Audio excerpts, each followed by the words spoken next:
What's going on, everyone? It's time for another action James Bond movie film review. Today we're going to do the second James Bond film, From Russia with Love. It was released by MGM October 10th, 1963, and it was directed by Terrence Young, who did the first one, Dr. No, but he also did other films like Red Sun. He'd do this late, like the fifth one, I think, called Thunderball, and he'd also did a film called Wait Until Dark.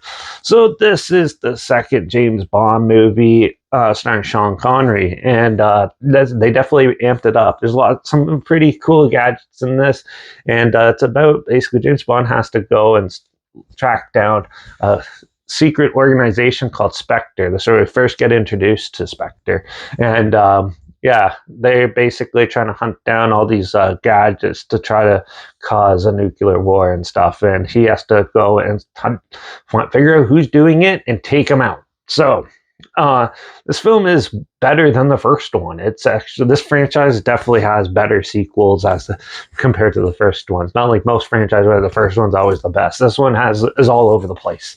So yeah, From Russia with Love though has a unique style. There's some really cool disaster scenes in this, and the action and everything is very well staged and looks really good. Same with the cinematography, really works with it, and it does a great job at with the chase scenes and everything like that. I really enjoyed this one. There's a lot of cool action and stuff in it, and once it gets going, and it's cool because you don't really see 60s films really loading it up with action. It's usually like 50-50 or 75 drama, 25% action. This one pretty evened out, and they really thought this through. There's not as much comedy in this one. It does have some pretty amusing one-liners in it, but still it works well. The characters are all fleshed out and really well written, and it really works. There's a little bit of a dull moments in the first like 20 minutes or so. It takes a little bit to get going and set up where it's going to happen and stuff. And then, but once you get going, you go on this crazy adventure with James Bond, and it's just unrelenting. And it has some pretty cool villains in this. There's some really good, well thought out villains, even though some of them don't have very much screen time, which is disappointing because I kind of wish I saw them more. Yeah, a lot of the goons and kills and stuff in this was also a lot of fun. You get to see some cool gadgets, not too many, but it's a good start. And they introduced Q, the gadget guy, in this, so it definitely plays out and works better than the first one. So I actually enjoyed this one a lot more. So I'm going to give From Russia with Love a 4.5 out of 5. It's a lot of fun and a good action film. Besides some like dullness and some characters that I wish I got to see more, this film's pretty well made. So you should definitely check it out if you haven't seen it.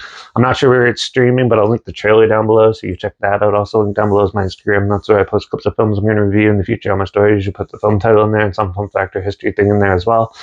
Also, my Letterbox down below, Derek P Reviews. That's where I post my first star rating after watching films. And my Twitter's down below, Reviews _ Derek. So follow me on those platforms, stay in loop with this channel. Like this video, share it to more people, wherever. Comment your opinions of the film down below if you have any. If you have any films or film franchises in any genre and on any streaming service that you want to hear my opinions on in the future, comment those down below too. I'll try my best to get to them as soon as I can, and if I can find them. Yeah, make sure you subscribe. Hope you find something weird, obscure, and odd that you probably never thought of checking out together, and also sharing my opinions on popular films that have come out, classic films, and reviews on other things as well. Also, don't forget to let me know what your favorite James Bond film is in the comments. And don't forget to ring that bell because we're going to do the third James Bond film, one of the most iconic ones, Goldfinger, in the next review. So make sure you tune in for that. Watch out for all those Russian spies trying to steal our nuclear information because, well, that's happening right now. And I guess I'll see you all in the next review. So until then, cheers.